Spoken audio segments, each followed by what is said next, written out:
Hey, welcome to It Came From GenX. I am Keith Porter, along with a couple of freaking idiots known as my best friends. Michael, the man Skinner, and Brian, Big Boss Fishbone. Oh, well, actually Fisher, but I call him Fishbone. What's up, fellas? Hey, how you guys doing? Well, I was doing good to Fisher, really. I set him up so good. You sure did. I set him up so good. So I gotta share this with the listening audience, and I'm sure it'll be a quip later on. But Yep. I was checking the lighting of my area here, and I thought it was a little bright. So I asked the guys, "Hey, am I too bright?" And Fisher, without even breathing, absolutely not. Well, let's talk about your lighting for a second.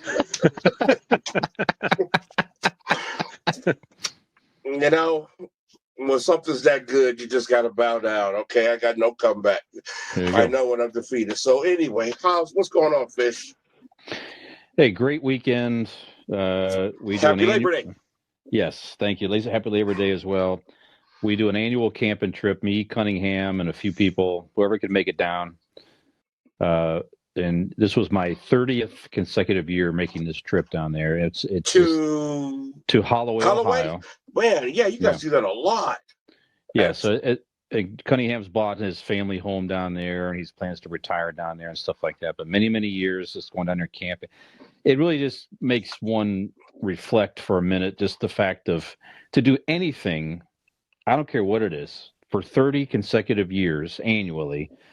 That's awesome.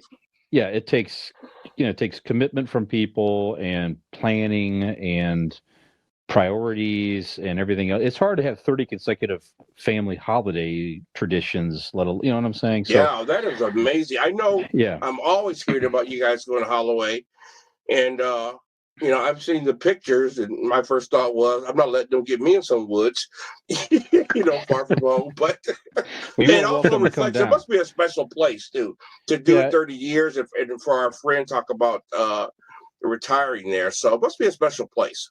Yeah, it's a special. Is it a special area per se? I don't know, but it's just special to him, and so he's passed it on to us, and it's become to symbolize something of our friendship down there. That's really what it is at the end of the day. His family and his lineage and our friendship is just coming and pausing with our busy lives every year, and obviously in 30 years, people go through ups and downs and everything else. So just that's always one trip where it's going to be there. It's coming. It's Labor Day weekend. If you can make it, you can go. Sometimes you can't make it. You have other priorities, but it's there. And it's just that even if you're not there, you're there in spirit, if you know what I'm saying. I'm sure people feel that way. Anyways, very, very nice, very, very special. So that was my big weekend. I just had a nice dinner today with my mom. We had a little cookout and out back and enjoyed the day. Beautiful day here in Northeast Ohio. So yes, gorgeous day, man. Good stuff. Yeah. So Skinner, what's happening, brother? Happy Labor Day to everybody. Yeah, Happy Labor Day. Down at the camper this past weekend for a little while, and I actually made the trip down to Holloway as well. It's something me and Marcy have done in the past, and I've been doing it on and off.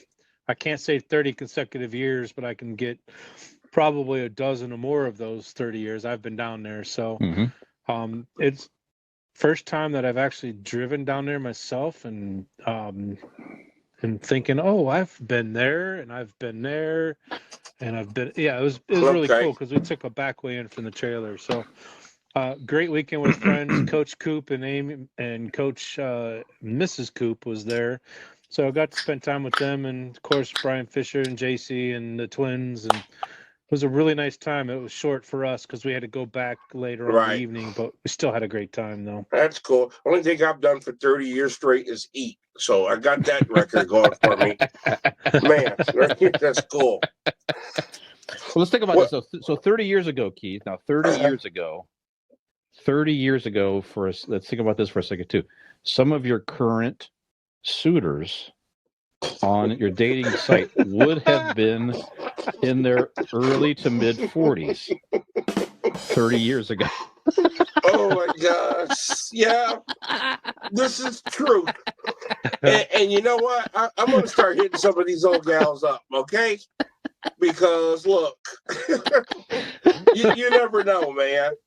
But I saw one today. I don't know if you guys caught the text. I was talking to Coach Coop. She's the most brilliant of them all. In her profile pic, she put a Harley Davidson. Hey, and it said this could be yours, right? Yes, that's what I read. That's what I saw. I don't know about nobody else, but that's what I saw. Okay, Yep. so. Yep. Yeah, the Harley. Yeah, this could be.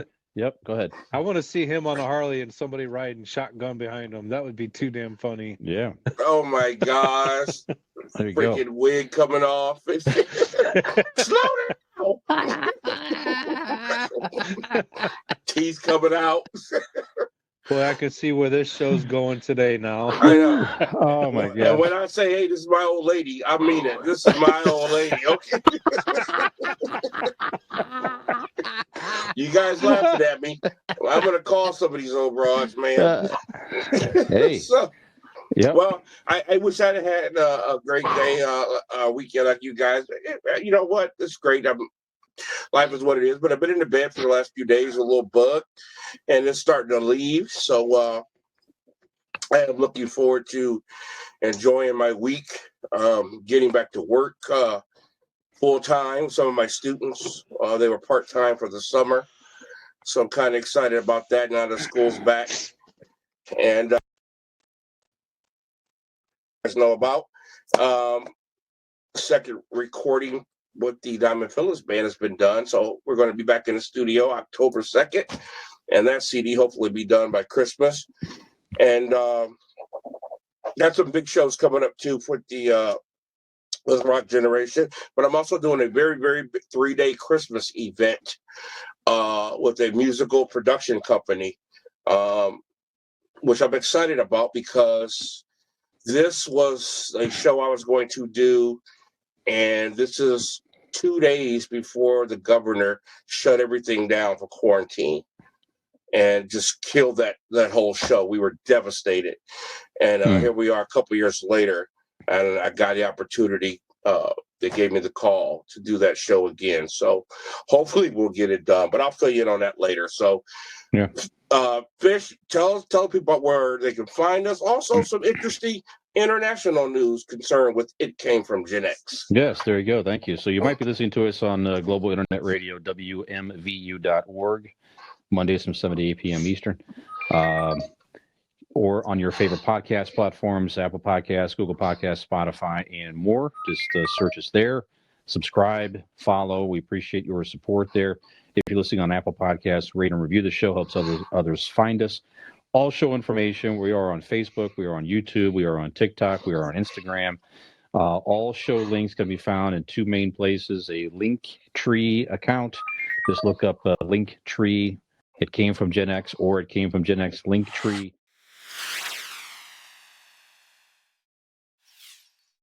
Our page will come up here, just links to everything. And our website, It Came From GenX, all one word, .wordpress.com. All information's there, all links to all the new episodes, video and audio, social media links. That's the main place to go. It came from GenX.wordpress.com. Check us out there and give us a follow there if you wish. And then as we post things, you'll get a little feed in your WordPress feed and everything else. So, and we've been noticing as far as statistics now, we use Anchor podcast platforms, which we do. They're a paid sponsor of ours. Thank you, Anchor. It's a very easy way to launch a podcast for free. If you're interested in that at all, they give you really good statistics, as does WordPress. Also, you can set up a site for free on a basic website there. Very cool. So you can see where people are clicking and where they're finding you and stuff like that across the globe. We have been noticing. So, Guten Tag. So we are seeing a little bit of listenership perhaps in Germany. And we're also seeing a few more from Ireland. I also do another show, Convincing Idiots. As you guys know, we're seeing more from Ireland there as well. I don't know if it's the same person. Some person out there is. I'm kind of a big deal. Big deal in Ireland. Yeah. Big deal in Ireland. They know me. Yeah. Sure. You Absolutely. do realize they drink a lot of beer in Ireland, so that's probably why you're a big deal. Could be. Could be. I thought it was the soap. I use a lot of Irish Spring, but go ahead. Well, we got to find some way to make the show entertaining. So drinking a lot of beer is one way to perhaps to do that. So anyway, so if you are listening out there in Germany or Ireland, thank you. Listen anywhere, we appreciate that for that matter. Absolutely. But yeah, drop us a note if you're listening in one of our brother countries out there. Give us a shout out, or give us just contact the show, and we'll be happy to give you a shout out on the show. That's what I'm trying to say. So thank you for your support. We greatly appreciate it. Yeah, that is awesome. Rumor has it that certain dating profile is on the website as well. That might just be a rumor, though. Wow, if I get a like from Olga Svensson, then we'll know why we're big in Germany. Oh, my God. There you go. Hey, Click guys, this I'm profile to get a free sample of Geritol. Go ahead. I'm international, baby. I have no borders. I think what you meant to say, Skinner, was thank you. Thank you. Okay? It's because of me. We're international. There you go. There we go. There you go. Anyway, gosh, I can't even think now. I can't even think I was going to say. So, hey, speaking of traditions, I'm wearing, check it out. Yes. Our canoe trip shirt from, what year was that? A couple years ago now? Yeah, this is 2-3 years ago, baby. Mm-hmm. And of course, we as our little group have been doing this trip for forever. I haven't been in a long time, and of course, my last and most fondest memory of this trip was this jerk up here in the top right corner of your screen. You talking about Fisher, right? No. I don't know whose bright idea was to put Skinner and I in a boat together, but I don't think they would do that now. I think there's a law now, but right. It wasn't a bright idea back then. Deep enough for us nowadays. No, it was a train wreck. I don't know how we made it back alive, but certainly some of my fond. Yeah. Technical difficulty, folks. Keith likes to pause his microphone. Oh my gosh, what is going on with my microphone here? There you go. You're back now. Yeah. Actually, I think I was cussing Skinner out. Mm-hmm. I think so. We'll reinsert it later. Yeah, thank you. Anyway, this week, of course, exciting week. The NFL starts in a couple of days. College football started. And life feels a little bit like normal. I think the football season was something those who enjoyed football was looking forward to seeing, because that was a memory that I think that haunted us all, the quiet stadiums. Every time I watched football, it was kind of heartbreaking for me. Yeah. And to hear the crowd again, it just makes things feel a little bit like normal. You don't want to forget there are still people suffering from COVID. There are people dying. We still got some issues going on that are very, very serious. But it just made things feel a little bit like normal. I watched college football and heard the bands and the crowd. And I was like, oh, man, I can't wait to get to a high school game, just to get that feeling of normality again. So kind of excited about that. I know we got some stories relating to that. So why don't we get this thing cooking with some world news, Skinner?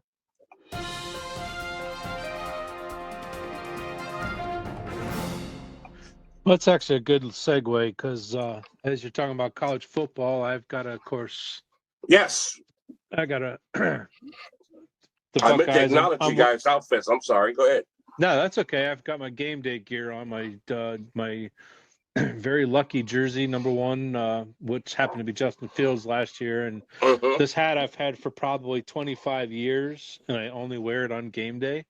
So as soon as the show's over, it'll be going back in its spot and ready for Saturday. Okay. But this time of year is always special for me. Yes, I'm an NFL fan. I'm a football fan. But as you all know, I'm a very, very avid college football fan. So Labor Day to me means college football, and I got to sit and watch the Buckeyes play on Thursday. And you mentioned about the crowds. It seemed normal finally to watch football and to see some things back to normalcy. Now, we really don't know what normal is anymore, and it may still be a few years out before we do, but the Ohio State Buckeyes played Minnesota up in Minnesota, and I'm really looking forward to Saturday for Minnesota Stadium's only about 58,000 fans. They're going to pack 103,000 into Ohio Stadium this coming weekend, and I want to see what that sounds like. Before I move on, Keith, you muted yourself again. So that leads into my story about Labor Day, and unfortunately, it has a little bit to do with COVID and the Delta variant and its uncertainty. Also, in today's day and age, the uncertainty with the government agencies out there and the presidencies talking about COVID, talking about employment, and there's so much uncertainty and unknown out there. And we've talked about COVID and exhaustion, and I'm not really wanting to dive back into that, but it has to be blamed for what's going on as far as things trying to get back to normal. Friday, the monthly job report came out from the Department of Labor, and unfortunately, they were only able to report 235,000 new jobs were created. Now, when I say it's unfortunate, because in a normal economy, that's a pretty good number. But today's day and age, being in the pandemic or trying to come out of it, they were expecting 750,000 new jobs in August and July from the surplus of 1.4 million jobs that they say are out there and employers are dying to fill. So it's amazing to me that this is still going on. And they're telling us, and you read it, they're saying that this is an employees market right now. For the first time in a long time, employees are able to demand what they get in order to be hired. And to me, almost 50, I'm going to be 50 in December. I've been working since I was 13 years old. First job was a paper boy, and then I went to the bowling alley when I was able to work with a permit. So I only know what it is to work. I don't know what it's like to be unemployed. I don't know what it's like to be on unemployment. So it's mind-boggling to me that there's this many jobs out there. There's so many people that still are not working, and everybody's beating their heads against the wall and say, "How do we fix this?" So, like I was saying, there was an estimated 1.4 million jobs available in the second quarter of the year. Last to check in, the airlines, they had a 1.3 to 1.47 million check-ins over the month of August. Which is up from 2020 by almost 700,000, which is great. However, if you know what was August of 2020, everything was still shut down. And from 2019, the ticket sales were down 400,000. So that's quite a big number from 2019. One last thing, Ford average sales was down 33.1% this past month in August. And GM is announcing that they're adding extensions, and a couple other plants are going to be shut down because of the market for new cars and even used cars. It's not out there. Nobody's buying anything right now. So what I wanted to ask is, what does Labor Day mean to you guys? Is it the end of summer activities? Is it the last hurrah of vacations for people coming in right before school starts? The weather here, especially in Northeast Ohio, we're going to start seeing leaves change. Is it football season? What does Labor Day mean to you guys? I'll start with you, Porter. Okay. First thing I want to say is, as far as the car plants being shut down, also part of the reason is they can't produce the chips. Mm-hmm. Right. For the cars. That's a big reason behind it, labor. And you're right, it is for those searching for a job, the market's open for you, especially if you have any type of a good work history or a college degree. Before all of this happened, You got people with bachelor's degrees working at McDonald's, whoop-de-doo. But now, with some of the places that were hiring the type of riffraff that give you a high turnover rate, maybe now they can start selecting some higher quality of people. And I'm kind of glad to see that, because some of these wages out there are ridiculous. So maybe some of these qualified people can ask for a little bit better wage, a little bit better amenities, healthcare, and things like that. But it's really, really sad that we're in the position that we are in, with so many jobs being out there.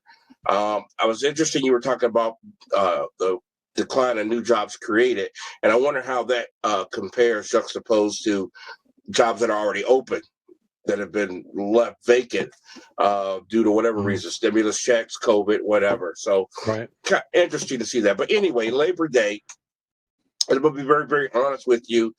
You could have told me Labor Day was a day about women having babies, and I wouldn't have known the difference. But I did know I had to be with the big work movement of the past. But what Labor Day has been to me, and I'm just being very honest, it's really simply signify that change in the season, that change in the air, the smell, change in the weather, football, all those things. You get a mindset when summer starts. You get in that mindset of vacations, water, pools, beaches, vacations, things like that. And then in the fall, you get a different mindset. You start thinking about clothes and football and campfires and things like that. So that's what it means to me. I love them. I love it just as much as I love summer. I even like winter. I just don't like how long it lasts. But it just signifies a change in attitude. It's kind of sad in a way, because that the holiday season is going to just bam, bam, bam. They're going to start advertising Halloween right after tomorrow, right after today, immediately. And it's not till October 31st. And before Halloween's over with, we're going to get Thanksgiving and so on and so on. So it just signifies a change in how we proceed. I'm a little apprehensive about this kind of fall and winter coming, but I hope we have a better one than we did last year. Yeah, so I share a lot of your sentiments, Keith. So it's about the job market, and we talked about this on this show and off camera certainly. But again, people are probably they're getting the extra stimulus, and it's for many people it's some are just taking it to take the free money. I get it, but there's also a lot of people out there that might need the money, and it's more money for them than working.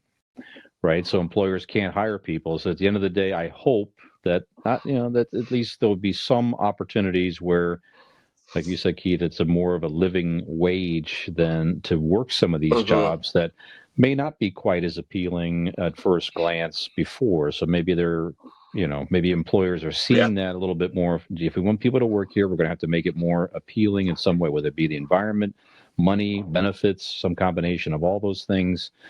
To attract people to come in here. And like you say, when they attract people to come in, they hopefully, the other side of it is exactly what you said, Keith. You might, as an employer, we're offering more, so maybe we could be a little bit more selective in who we bring in here and cut down on retention and bad, service and all the crap that comes with all that stuff. So we'll see. It'll be interesting to see what comes out of all this stuff here.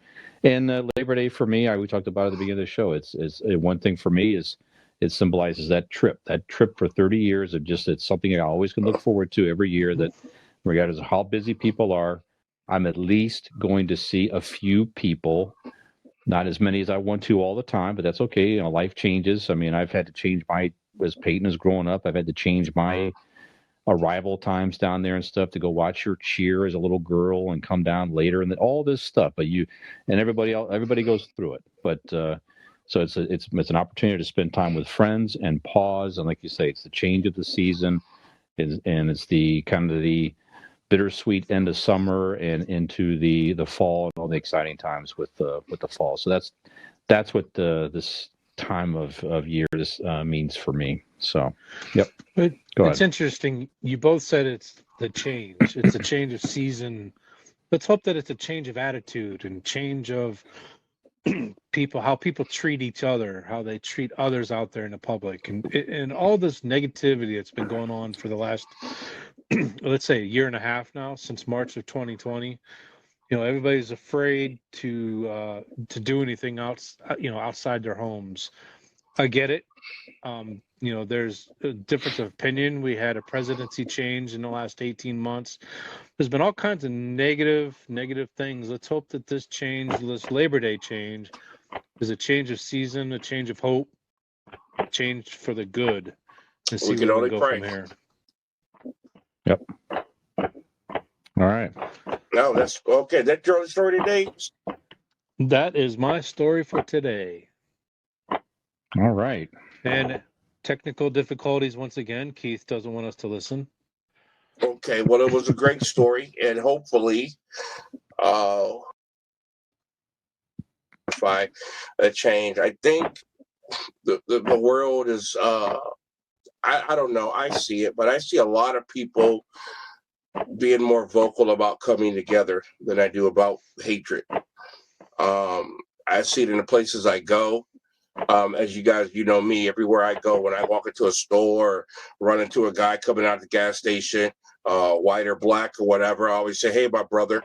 I do that on purpose to signify you are my brother. That's how I see you. And until different, that's how I'm going to see you. But I always feel that if you're not making an effort each day, then you're part of the problem. You can't just say that, well, I'm not this or I'm not that, but you have to be proactive and to spread unity. So I hope that we have a lot more of that throughout this fall and holiday season, and it carries on.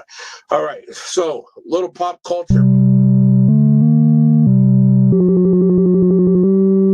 Man, and let's talk about your shirt there, Fish. I am wearing a Misfits shirt with the American flag across the skull here. So the Misfits skull is, if you're a remote heavy metal fan, you know exactly what this logo is.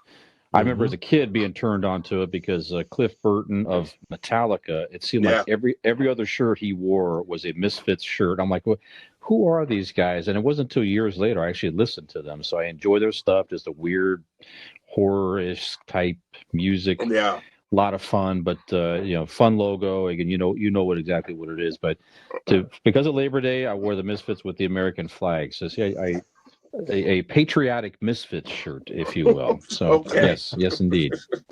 Yeah. All right, awesome. So what's going on in the world of pop culture? A few things here. Now again, I hate starting. I may as well just get it out of the way. Every week, we say this every week, practically, because of our, just where we are in our lives. Somebody that we knew growing up, in the world of pop culture or whatever has passed on. And we got the unfortunate news that Willard Scott has passed away. He at 87 years of age, surrounded by his family. So it seems like he went peacefully. And I guess that's what anyone could hope, surrounded by your family and all of that. But he was on the Today Show for many, many years as the weatherman. And one thing I kind of forgot about, he was the first actor to play Ronald McDonald on the television commercials for McDonald's. And if you go back and look at you go back and look at the old 70s commercials on YouTube and all that, if you know who Willard Scott looks like, you could say, oh yeah, you could see that it was definitely him. Gotta do that. Yeah, but certainly it became a television icon for many years. Eventually replaced by Al Roker, who was actually from our local area, Cleveland, went over and took that job over here. So, as a kid, I mean, I wasn't really a Today Show watcher. You guys probably weren't either necessarily, but our moms probably had it on, and I know we had some awareness of who Willard Scott was growing up here. So, rest in peace, Willard Scott. Any words on Willard Scott? You guys kind of familiar with him? Not so much. You know who he was, of course. But any thoughts here before we move on? Keith, go ahead. Well, if you don't know who Willard Scott is, especially at our age bracket, I don't know. You've been sleeping under a rock. And I say that because he had one of those unique positions where he was part of your daily routine. Yes. Shows like that, Good Morning America, Today. Those are shows that are part of people's routine. And I was exposed to Willard Scott. My mother had that show in the morning, getting ready for school. So the name Willard Scott, every day you hear Willard Scott, and now with the weather, Willard Scott, and other names that became part of our life growing up. And so that being said, he's somebody you kind of grow up with a little bit. And he became the nation's weatherman. Yeah. As you mentioned, Al Roker followed in those steps afterwards. And of course, Willard Scott became a part of pop culture because he was so familiar. I can remember, of course, one of our favorite movies, Christmas movies, Die Hard. In the airplane scene when Bonnie Bedelia makes a comment, talking to the elderly woman, and she's saying how the weatherman didn't say anything about the bad weather. It's all that Willard Scott's fault, porker, something like that. Made a little comment about Willard Scott, so he became cliche, a little bit about pop culture because he was so common. But certainly, you know who this guy is if you grew up any sense of normalcy. Yep, Skinner. Yeah, same thing with me. Mom had the Today Show on in the morning before going to school. Pop culture icon. Our kids will say Al Roker is the Willard Scott of their age when they're talking about it, 20, 30 years from now, like we are today. It's funny you say that about the Die Hard movie, because as soon as you brought that up, that scene just popped right into my head that they cracked on him. So.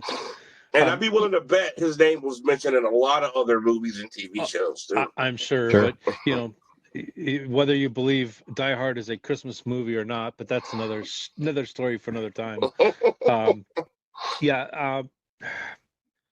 It's amazing to me the guys and the ladies that are leaving us now to be with the Lord. It just reminds me of where we've been and it makes me think where we're going. And not to get it makes too you think deep. of your past too. You think back. I think back of all those mornings, getting up in the winter. You didn't want to wake up, standing in front of the heat vent and listening to Willard Scott. On the morning show. Just great times. Great memories. Yeah, sure. My youngest Serenity asked us this weekend. Her and her girlfriend were camping with us, and she asked us, "Hey, would you go back to high school again?" And I looked at her and I said, absolutely, if it was back in the 1980s. To go to high school in the 2020s, absolutely not. No. So with that different being world. said. Different world. That's a great question to revisit later, Skinner. Hold on to that. Yeah, that is a good one. I was also reflecting, Keith, just not to get into it now, but just the changes and everything you said about our generation. Now, all of a sudden, we're going to be the leaders of this. Of a lot of things, of businesses in the country. I kind of want to talk about that as well. But anyhow, and by the way, of course, Die Hard's a Christmas movie. Moving right along, there was an unfortunate death today. Even the Wire actor Michael K. Williams was found deceased in his apartment today, age 54 years. It's a very young man. Don't know exactly what happened. It's all very new news. And again, he was in The Wire. Now, Keith, you were talking about him off camera here, that you liked him in some other shows as well. Now, this is mentioning here, I wanted to play roles as Martin Scorsese's Bringing Out the Dead, The Road, Gone Baby Gone, Life During Wartime, and a few other things here. He made his film debut in 96, Bullet, with, Tupac Shakur discovered him and cast him in the film. So, anyway, unfortunate passing. Keith, again, you were talking about Michael K. Williams offline. So, what are your thoughts? Go ahead. Well, when you mentioned the name, I had to look him up to see who he was. And then when I saw who he was, and certainly knew who he was, I couldn't name one thing, other than one thing that he was in. Though I've seen him in numerous things, he's always had the little, B or C roles and everything he's did. Certainly what you call the leading man type. But he's always played the hardcore thug role or gangster, something like that. But He was in a series, HBO series, award-winning, called Boardwalk Empire with Steve Buscemi, set in the 1920s. And it was in Atlantic City during Prohibition. And of course, where racial the environment was back then. But he was I guess you could say, leader of his community. He was the big time gangster in the black community, and he had dealings with Steve Buscemi, who was the county treasurer, but he ran the town as far as bootlegging is concerned. He trusted him to a certain degree. They had a kind of a love-hate relationship, and he was phenomenal in that series. And that's when I grew to respect him. If you'd have said his name without Boardwalk Empire, like I said, I didn't have a clue who he was. But he was awesome in that. I grew to respect him in that. And gosh, he's young, man. This guy's young. So really hate to hear that. So be looking forward to hearing what the autopsy is on that. Yeah. Skinner, were you familiar with him or not so much? I was actually familiar with him in Law and Order. He was on the show on and off for 8 years. There you go. But yeah, when you say he's young, he's 54 years old. He was in Law and Order? Yeah, he was in Law and Order. He played actually several different characters. Yeah, I've seen, like I said, I've seen even tons of different things. He wasn't a recurring character. But he played several different roles within the television show. I saw him when he was in prison one time on Law and Order, and he made the district attorney unbutton her shirt for information. Yeah, I've seen even lots of stuff like that, but it wasn't a recurring role. Right. And I'm trying to go through some of these things that you said. The Wire. I saw the other one that you're referring to, Boardwalk Empire. I know him from other things, and I'm drawing a blank, and I apologize. I hate to just keep going on. He was in the show The Alias. Did you guys ever watch that show with Jennifer Garner? Bradley Cooper was in that television show. It's a pretty good one. She plays a double spy, a double agent spy. He played a pretty good role in that for a short period of time. So, yeah, 54 years old. It just makes you go, wow. So, rest in peace. Hope. Thoughts and prayers go out to his family, and I think we were talking off camera that they're not quite sure what happened. Correct. So let's hope all is well as can be. Yeah, absolutely. Okay, on a lighter subject, last evening I went to see Shang-Chi. This was my first. I'm trying to think back here now. I believe this was my first movie theater experience since the pandemic hit. So the theaters are now opening back up again. I went out to Lake 8 Cinema over here in Barberton, local theater here. Not a very big crowd, but that's exactly what I expected. It's just a downtown of a small area. And I will tell you, I'm not going to spoil anything here. Thoroughly enjoyed this movie. The trailer looked terrific. It's a completely different feel, in my opinion, of all the other Marvel movies up to this point. Of course, that's on purpose. When you have a very strong Asian American or of Asian descent, cast, director, writer, the whole thing. And because he was, you hear the hero, and your initial impression is like, who the hell is even this comic book hero? And he was made in the 70s to try to, by Marvel Comics, to sort of try to capture some of the excitement around the martial arts movies at the time. And then they had Iron Fist, which kind of, and then the Iron Fist TV show, Keith, was terrible. We kind of fizzled out and stuff. It's like, they've got to do something with this genre. And here this guy comes in. Terrific actor, terrific script. It just, I won't even give it. Wong makes an appearance from Doctor Strange. Yeah, I caught that on the trailer today. So the trailer, not. There's no spoiler there. Anyways, it's like a younger feel to it. Anyways, just love it. The fighting scenes are extraordinary. Special effects are at an entirely whole other level. Can't wait. Just keep getting better and better and better.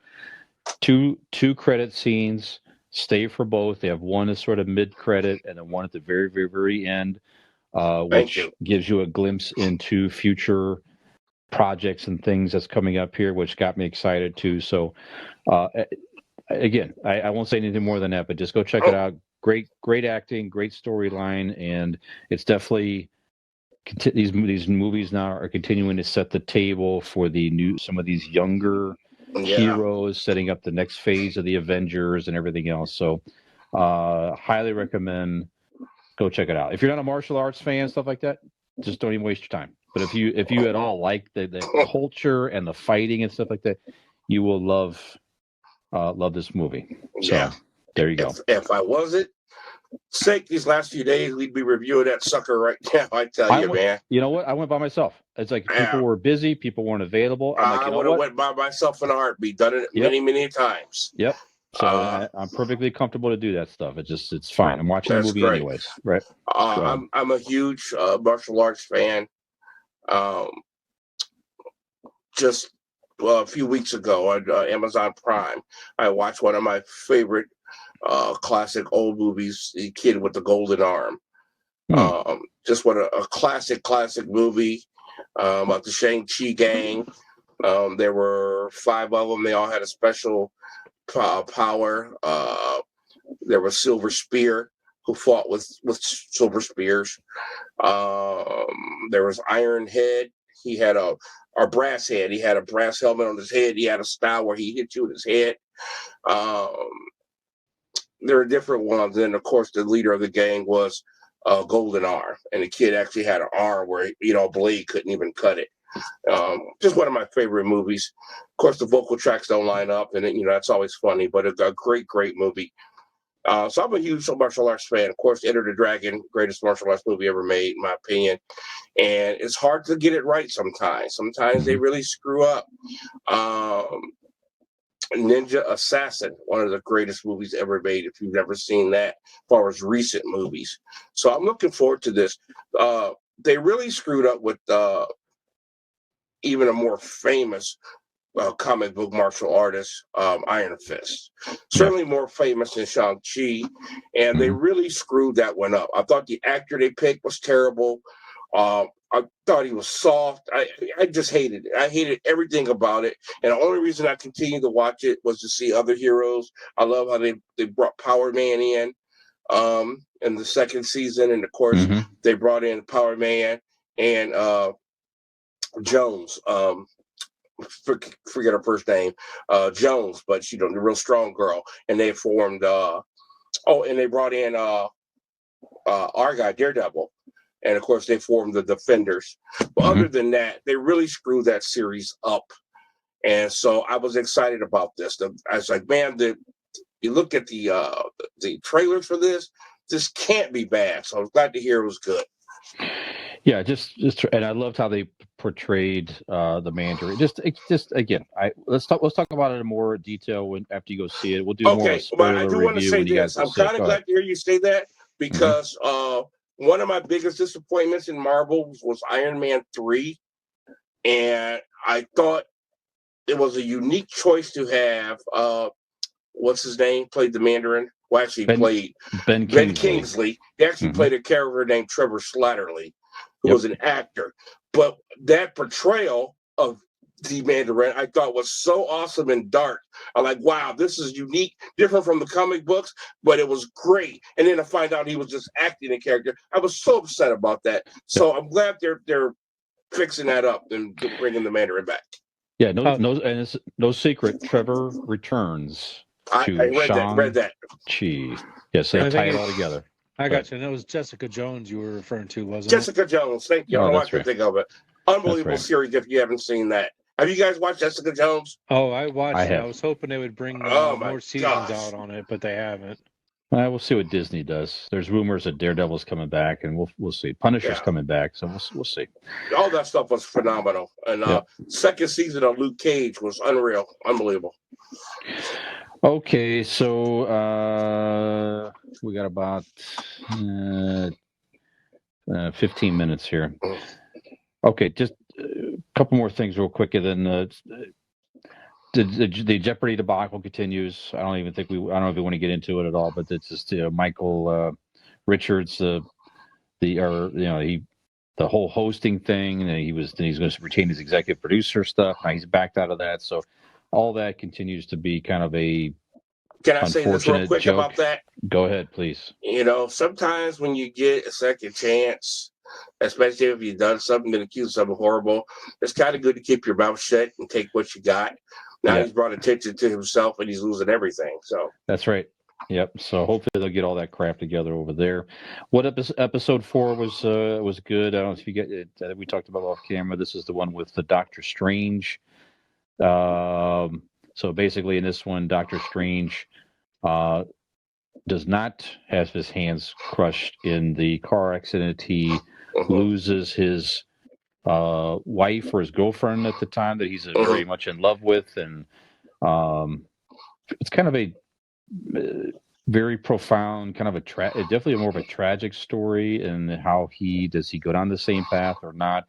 Very interesting episode. So if you have not seen episode 4 yet with Doctor Strange, definitely check that out, guys, when you have the opportunity. I think they're doing great stuff with this series, What If, on Disney Plus. So very entertaining. Again, only around 30 minutes per episode. Benedict Cumberbatch does do the voice of Doctor Strange in this episode, which when the actors do the animated ones, to me it takes it to another level as well. Keeps everything all tied together very nicely. And an interesting show on Hulu coming up here with Steve Martin and Martin Short and Selena Gomez, kind of an interesting pairing. I don't have Hulu personally. Either one of you guys have it? If I'm interested to get your take on this. Yeah, I do it. Only Murders in the Building. Okay, so it's they live in this building in New York apparently, and someone gets killed in the building, and then they decide they're going to do their own sort of investigative work and start a podcast. The reason that's what caught my eye here, because obviously we're doing podcasts here. So they're trying to do a podcast and interviewing people in the building and stuff like that, trying to make something of that because they're big fans of true crime podcasts and stuff. So I thought the concept was interesting. Martin Short and Steve Martin are hilarious together. So if you guys get a chance to check that out, I'm interested to get your takes on Only Murders in the we'll definitely building. Watch that. And then the last thing I have here is so all these like 90s and 80s true crime and all these things seem to be making a resurgence in true crime in general, with people staying home more, watching all these documentaries on Netflix, etc. It's become quite the big thing during the pandemic. So on FX coming out here, they are doing a Impeachment, an American crime story about the Bill Clinton presidency, his impeachment back in the 90s. And Monica Lewinsky she's at least one of the producers of this thing here, where they're portraying her story and all the craziness that happened back then and all that. So I don't know if I'm necessarily interested in all that. It was quite the story back in our time in the 90s. Obviously, the news and the media was a lot different back then. It wasn't, you weren't fed it to death, and it would be just absolutely so ridiculously chaotic today to have something like that happen now with all the platforms out there. But maybe that helped him a little bit back then. I don't know, but it was a crazy story as we remember.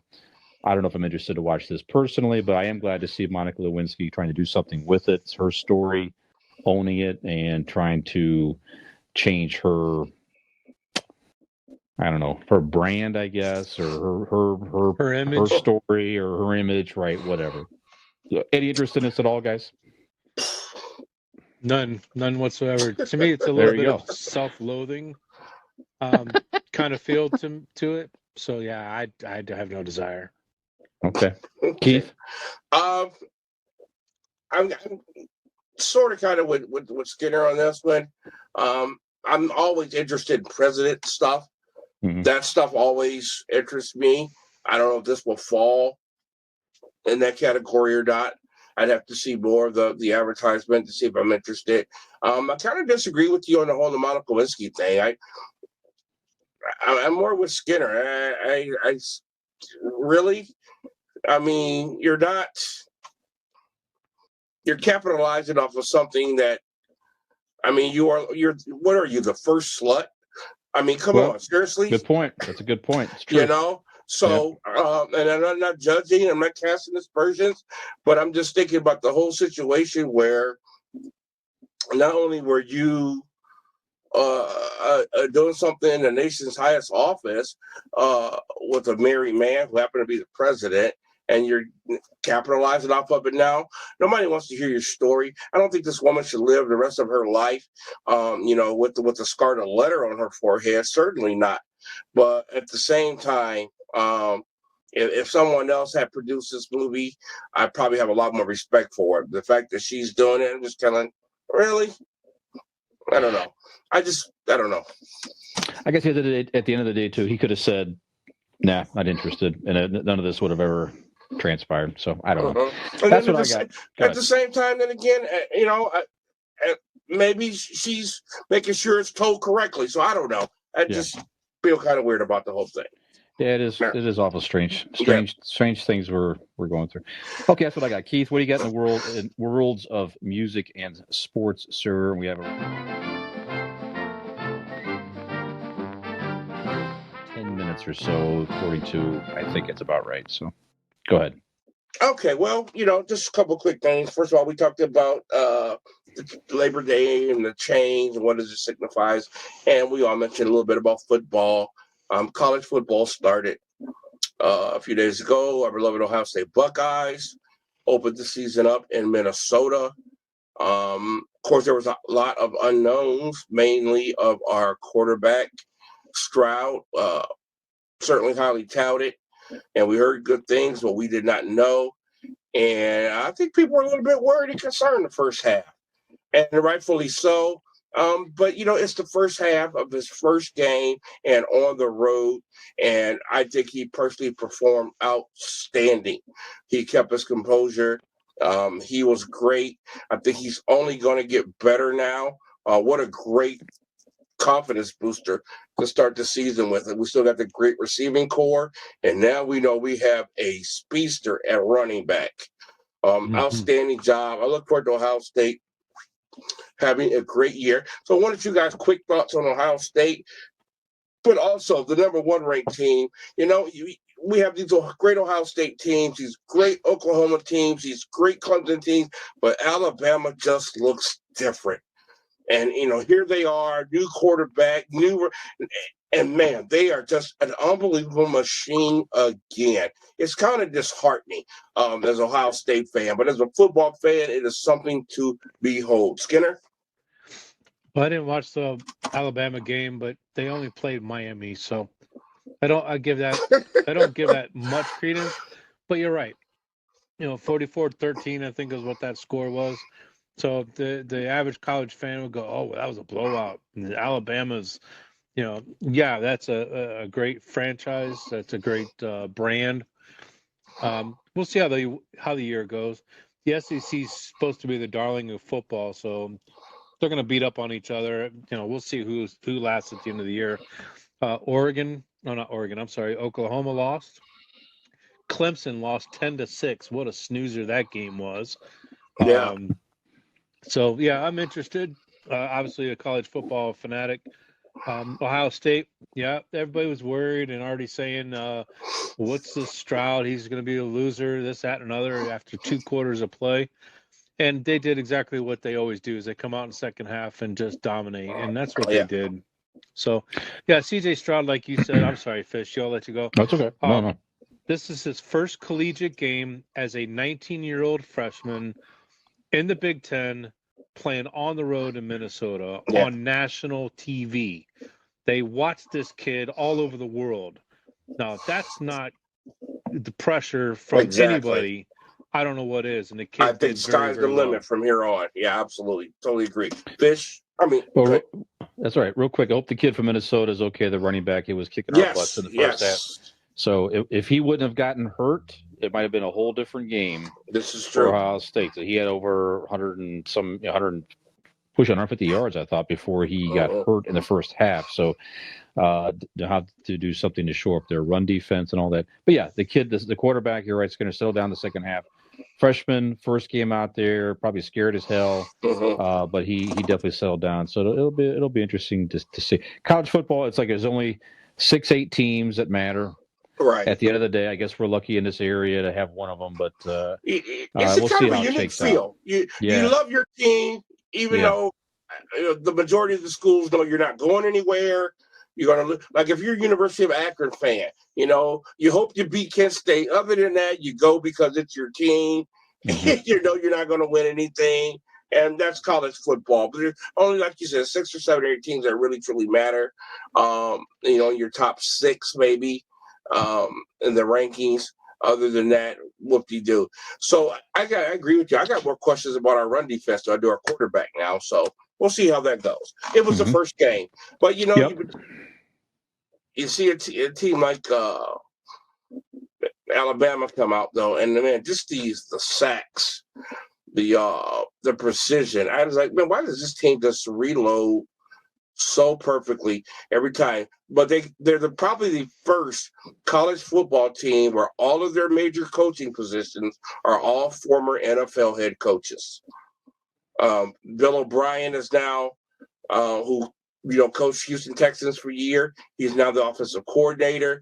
McDermott, who coached the Buffalo Bills for years. He's a defensive guy.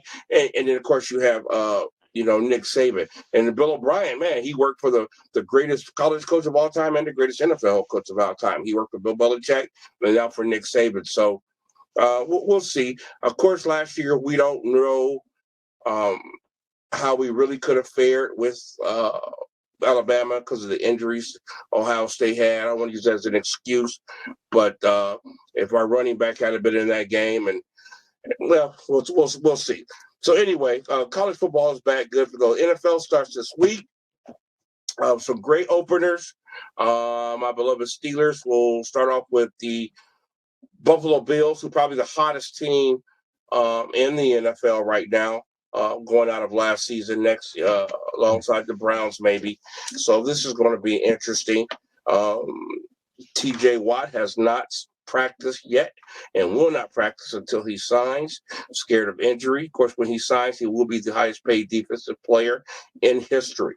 So looking forward to that. And of course, the Browns, there's going to be an excitement with Cleveland this year like we have never seen, I believe.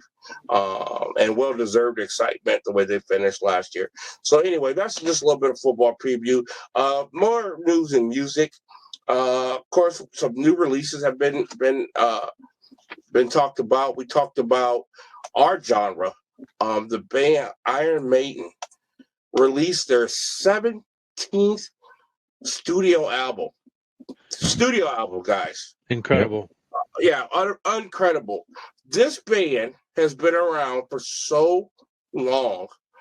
They have their own airplane. They have their own production company. They have made millions off of their logo, their character, Eddie. Outside of music, he's become a landmark, a marquee character. They fly their own plane to their concerts, and in some countries, some of these third world countries, they're a religion. That's crazy. But this band is still doing the same thing. They haven't, quote unquote, sold out. Their music, they've experimented, but they haven't changed. The new album is called Just Jutsu. Has some interesting song titles: The Writing of the Wall, Lost in a Lost World, Days of Future Past, The Time Machine, The Darkest Hour. So a lot of them have to do with time. So I don't know what that's all about. Of course, we have heard 1 or 2 songs sound really great. Fish? Yeah, I listened to this album on Friday when it came. I didn't realize it was even coming out. It just hit, and I'm like, wow, this is pretty amazing. Listen to it. It's like an hour and a half. It's got like there's some Japanese feel to it for sure. Eddie wearing the samurai uniform is fantastic. If you pull it up on streaming, he's even animated. So Eddie kind of cocks the sword and everything, which is pretty fun. But a great album. If you like Iron Maiden, you'll like this stuff. Is it the same stuff in the 80s? No. I mean, these guys are that much older. They've got to evolve. But top to bottom, that I didn't appreciate these guys till I got a little older. That musically, some of the most talented musicians in hard rock, period. And Bruce Dickinson still sounds terrific singing. So great album. Check it out if you're a Maiden fan. The way their guitar players weave in and out of each other. Bruce Dickinson, one of the greatest metal voices. He ain't going to sing no love songs to you, but one of the greatest metal voices of all time. Of course, we know about Steve Harris on the bass. And guys, I've been meaning to tell you guys this for 2 weeks. My uncle, for those who don't know, my uncle is Sam Moore of the 70s group Sam and Dave. Sang the hit song Soul Band in the movies The Blues Brothers. Guess who played drums for him at a live performance one day? Nico McBrain. Yeah. How about that? We talked for about an hour and a half the other day on the phone. We talked about drummers. And he used to tell me about all the different drummers that had played for him. And he goes, "You ever heard this guy named Nico McBrain?" I was like, "What? What do you know about Nico McBrain?" And they were at some sort of festival or something. And my uncle said I was going to perform Soul Band. And Nico walked up to him, told him he was a huge fan, and asked if he could play drums for him. And he said he about blew him off the stage with his kick drum. It was just, and he said, "You know, he plays with a double pedal." I said,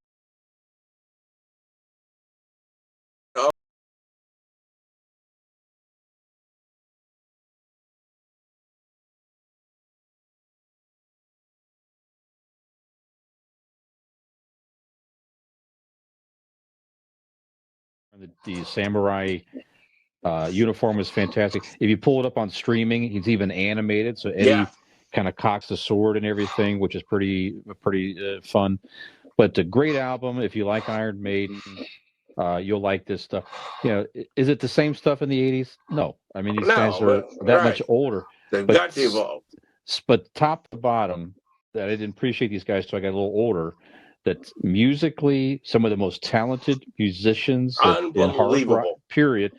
And Bruce Dickinson still sounds terrific singing. So great album. Check it out if you're a Maiden fan. The way their guitar players weave in and out of each other. Bruce Dickinson, one of the greatest metal voices. He ain't going to sing no love songs to you, but one of the greatest metal voices of all time. Of course, we know about Steve Harris on the bass. And guys, I've been meaning to tell you guys this for 2 weeks. My uncle, for those who don't know, my uncle is Sam Moore of the 70s group Sam and Dave.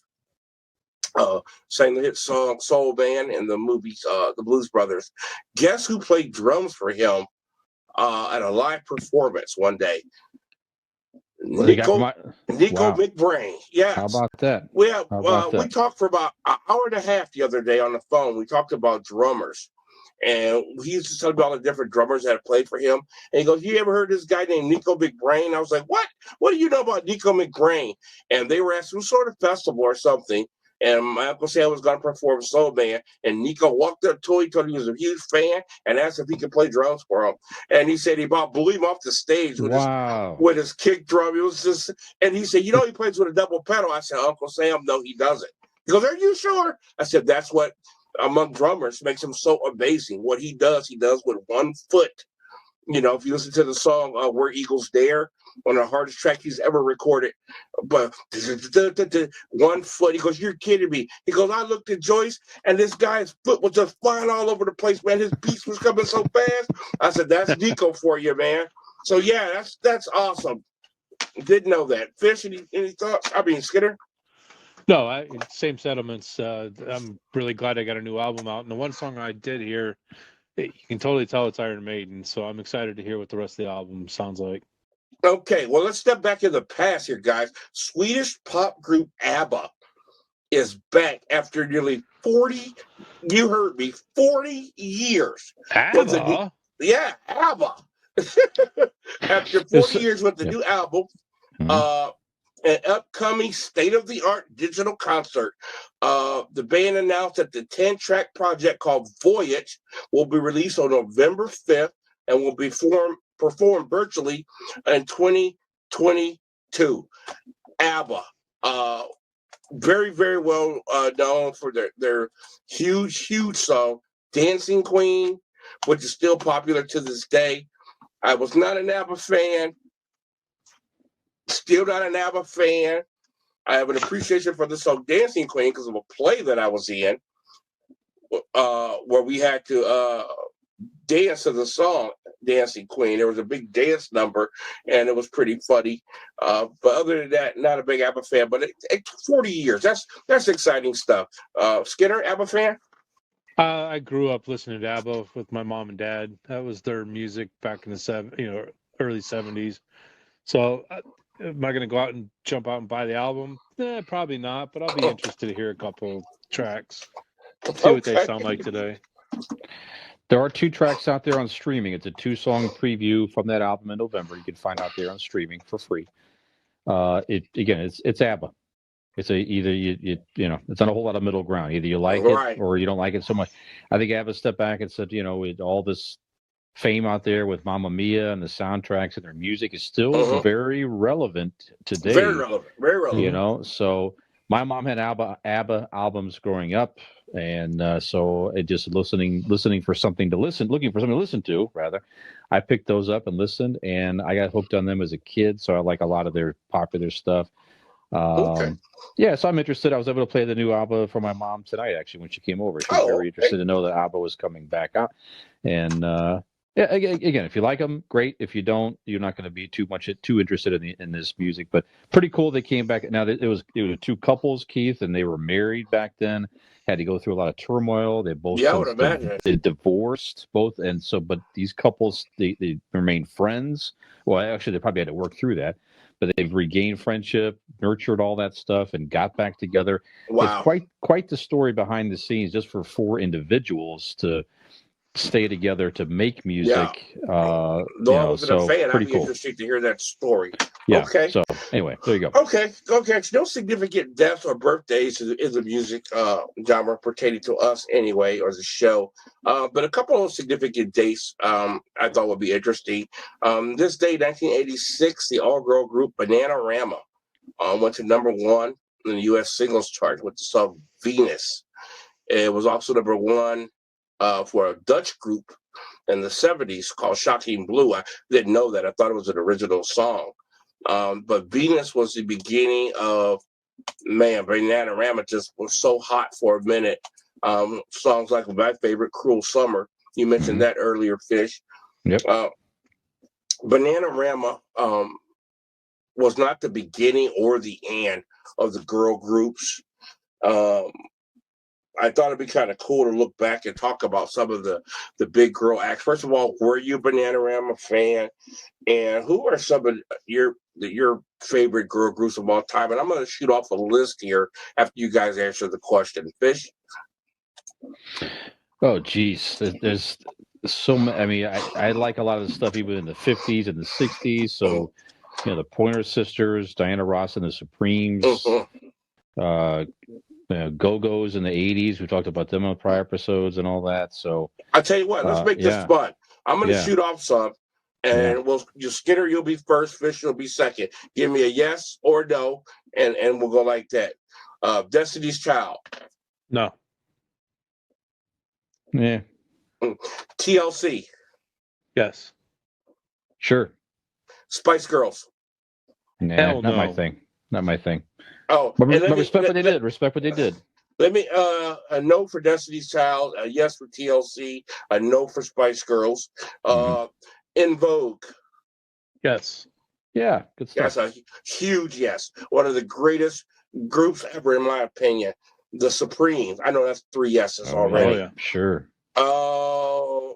Pointer Sisters, you mentioned that. Yep. The Shirelles. Yes. Oh yeah, that's classic stuff. Yep. Martha and the Vandellas. Yep. Yeah, not as familiar. Go ahead. Oh, they had some great stuff. Let me throw some at you real quick here. Bengals, Vixen, Heat Wave. Heat Wave. Yeah. Oh yeah, okay. Good song. Yeah. How about, you guys remember the Ronettes? Yes. Yep. Certainly love the Ronettes. Fifth Harmony. You remember them in the 80s, I think? No, I don't know that. Did not like them at all. And the Bangles. Oh, yeah. Yep. Then we love the absolutely. Bagels, and of course, I think we're all fans of the Go-Go's. We talked about them earlier. Absolutely. So, thoughts of Bananarama, Skinner? Good band. Listened to them as a kid. I enjoy a lot of the women's groups. Unlike country music, I'm not a big country female music fan. Never have been. But when you go back to Motown, you go back to R&B from the 60s, 70s, and 80s. The girl bands, I spread it out. Vixen, that was another band that more of the rock group that I really enjoyed. But yeah, great music. I love girl bands, especially from the 80s. They were just, that's my thing. Okay. See, me being a musician, some of my favorite artists of all time are female. So I've never differentiated between girl band, girl groups, things like that. My favorite female vocalist of all time is a gospel singer by the name of Tremaine Hawkins. And huge Pat Benatar fan. Absolutely. Can't stress enough how much. So just thought it'd be good to go back in time and look at some of the girl groups. But that's pretty much it with music and sports. It's been a really, really, really long weekend for me. So I'm going to have a better week. I'm going to see Shang-Chi. And Skinner, take us home, brother. All right. Thank you for listening once again. Great topics for discussion. For Brian Fisher, Keith Porter, I am Michael Skinbone Skinner. We bid you farewell, and we'll talk to you next week. Hey, if you're in your 70s, call me. We bid you farewell, Germany. And cut.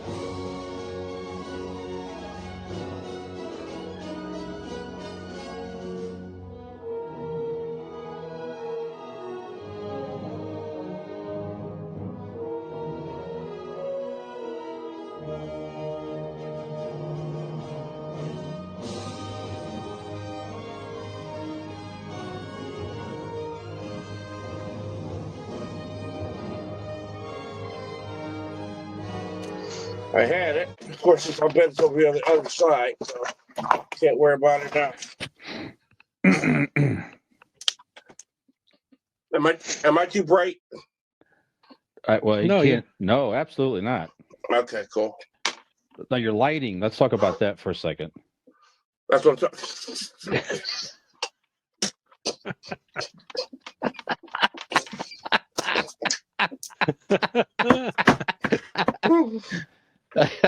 Of all your brilliant clips, that's number one. That's going on TikTok tonight. You know that, right? Brilliant. Oh yeah, that's good.